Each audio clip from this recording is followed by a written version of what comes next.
Most people think they can read a dog. They see a tail wagging and they smile. They see a dog running toward them and they assume it wants to play. They reach out their hand, they crouch down, they make eye contact, because that's what feels natural to a human. And every single year, over 4.5 million people in the United States alone are bitten by dogs. Many of them by dogs they had met before. Many of them by dogs that belonged to people they knew. Some of them by their own dogs. The injuries range from minor to life-altering, and in almost every single case, the dog gave warnings. Clear, repeated, unmistakable warnings, in a language the person standing right there simply didn't know how to read. The problem is not the dog. Dogs do not attack without reason, and they almost never attack without warning. The problem is that most of us were never taught what a dog is actually saying. Dogs don't lie. They don't perform. They don't hide their feelings behind politeness the way humans do. Every single second, a dog's body is broadcasting its emotional state in real time, through its posture, its eyes, its ears, its tail, its mouth, its breathing. Today, we're going to teach you 5 of those signals. Not the obvious ones you already know, but the specific, precise signals that most people walk right past. The ones that separate a close call from an emergency room visit. Pay attention. This information is more useful than you think. Sign number 1, the stiff body. To understand why this matters, you first need to understand what a relaxed dog looks like. A dog that is happy, comfortable, and at ease moves loosely.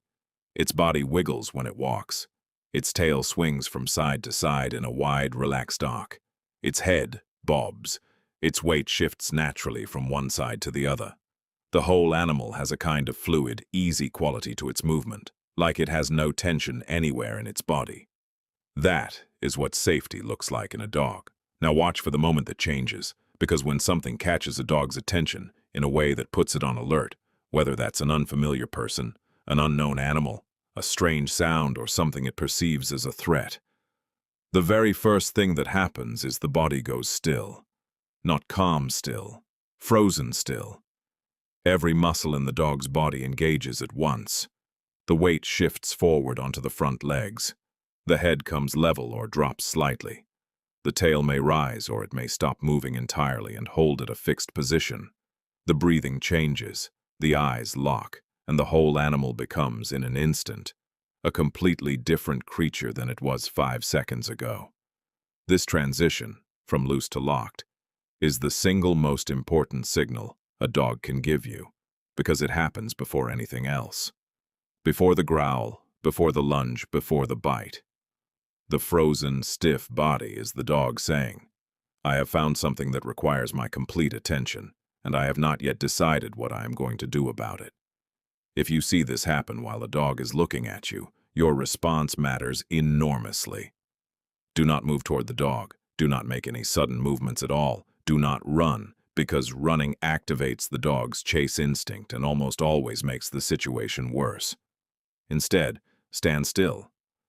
Turn your body very slightly sideways, not fully away but at an angle, because a direct face-forward stance reads as confrontational to a dog. Keep your arms loose at your sides. Look slightly to the side, rather than directly at the dog's eyes. And wait. Give the dog time to process. In most cases, a dog that freezes will relax again on its own if the trigger doesn't escalate. Your job is to make sure you are not the thing that escalates it. Sign number 2, raised hackles. Along the back of every dog, from the base of the neck down to the base of the tail, there is a ridge of longer fur called the hackles. When a dog's nervous system enters a state of high arousal, whether that's excitement, fear, uncertainty, or aggression, that ridge of fur stands up on its own. It's an involuntary reflex, exactly like goosebumps in humans. The dog cannot choose to raise its hackles any more than you can choose to feel cold. It just happens automatically, as a direct readout of the dog's internal state. Here is the most important thing to understand about raised hackles, and it's something that surprises a lot of people. Raised hackles do not always mean aggression.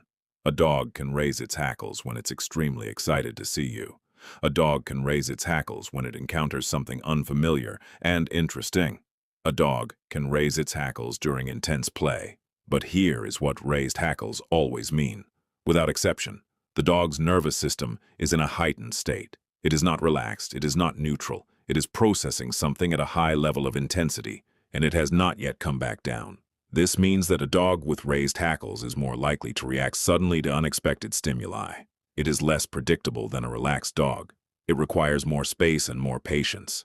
If you see raised hackles, the first thing you should do is lower your own energy. Humans tend to get louder and faster when they're excited or nervous, and that is exactly the wrong response around a dog in this state. Speak quietly, if you speak at all. Avoid direct eye contact. Don't reach toward the dog. Don't hover over it. Give it room to breathe and time to settle. The hackles coming back down is the dog's body telling you it has processed whatever triggered it and returned to baseline. Until that happens, treat the dog as a system that is running hot, capable at any moment of reacting faster than you can respond. Sign number 3, and this one is critical, the hard stare. Eyes are everything in dog communication. A dog's eyes tell you more about its intentions than almost any other signal on its body, and most people are completely unaware of what they're actually seeing. Start with what a safe, comfortable dog looks like with its eyes. It blinks regularly. It looks away frequently. It may squint slightly, a soft, relaxed squint that in dog language is a calming signal, a way of saying, "I mean no harm, I am not a threat." A dog that looks at you and then looks away is telling you it is comfortable with you. That glance away is not rudeness, it is reassurance. Now contrast that with the hard stare. When a dog locks its eyes directly onto a target, you, another dog, a person across the room, and does not blink, does not look away, does not soften its gaze in any way. That is a direct challenge. In canine body language, prolonged, unbroken eye contact means, I see you, I am fully focused on you, and I have not decided to look away. This is the visual equivalent of a dog planting its flag. It is claiming dominance over the space between itself and whatever it is looking at. If a dog is giving you a hard stare, the worst thing you can do is stare back. Many people instinctively lock eyes with a dog when they feel nervous around it, as if looking away would show weakness. But in the dog's world, you staring back is you accepting the challenge and escalating the confrontation. Instead, break your gaze. Look slightly off to one side, not behind you, which could cause the dog to lunge, but to the side, at about a 30-degree angle from the dog's face. If you can, yawn. A slow, exaggerated yawn is one of the most powerful, calming signals in canine body language. Dogs use it on each other constantly to de-escalate tension, and many dogs will respond to a human yawn with a reduction in arousal. Then, slowly, and without turning your back fully to the dog, begin to create distance. Sign number 4, the one that surprises most people. A high, stiff tail is not the same as a happy tail. The idea that a wagging tail always means a friendly dog is one of the most dangerous misconceptions in the world. It is responsible for an enormous number of bites every year, and it needs to be corrected clearly. Yes, a loose, wide, low wag is generally a positive signal. When a dog's tail swings freely from side to side in a relaxed arc that starts low near the dog's hip, that is typically a dog expressing friendliness, excitement, or happiness. That is the wag most people recognize and correctly interpret. But a tail, held rigidly upright above the level of the dog's spine, tells a completely different story, even if it's moving. A high, stiff tail signals arousal and dominance. It means the dog is asserting itself, not inviting interaction. It means the dog's internal state is elevated. It is not at rest, it is engaged. And combined with any of the other signs we've discussed, a stiff body, raised hackles, a hard stare, a high stiff tail becomes part of a pattern that should be taken very seriously. Researchers at the University of Bari in Italy discovered something even more specific. The direction a tail wags carries meaning. Wags that swing predominantly to the right are associated with positive emotional states.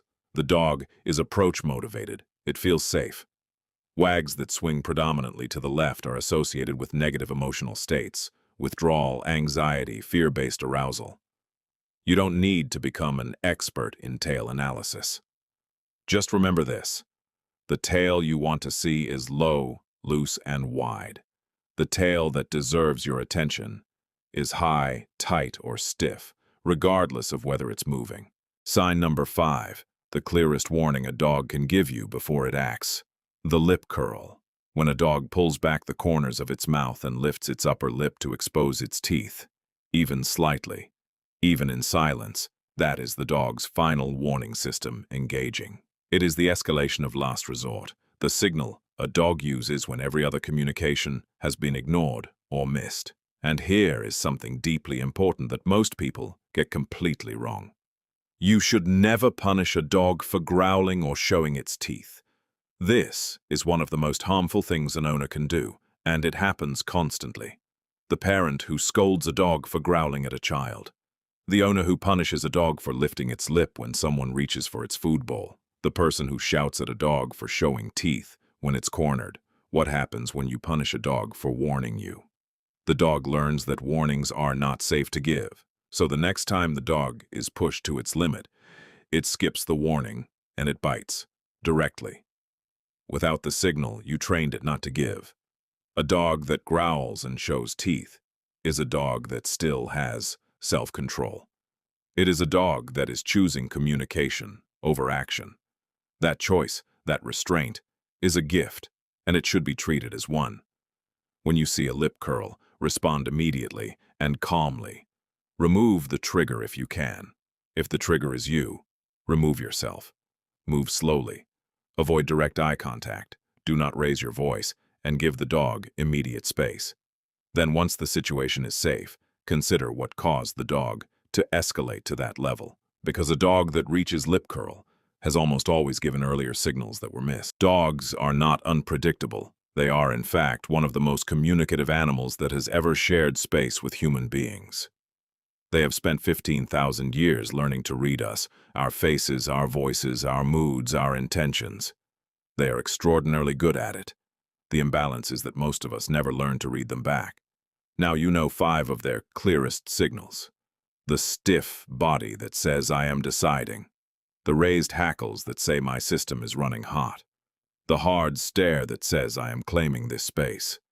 The high, stiff tail that says, "I am not at rest." And the lip curl that says, "This is your last warning." Each one alone is worth noticing, all 5 together. That is a dog communicating as clearly and as honestly as it possibly can.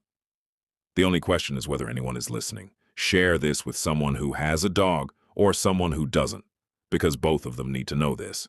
And if you want to understand more of what the animals around you are actually saying, subscribe to Wild Whispers. We'll see you in the next one.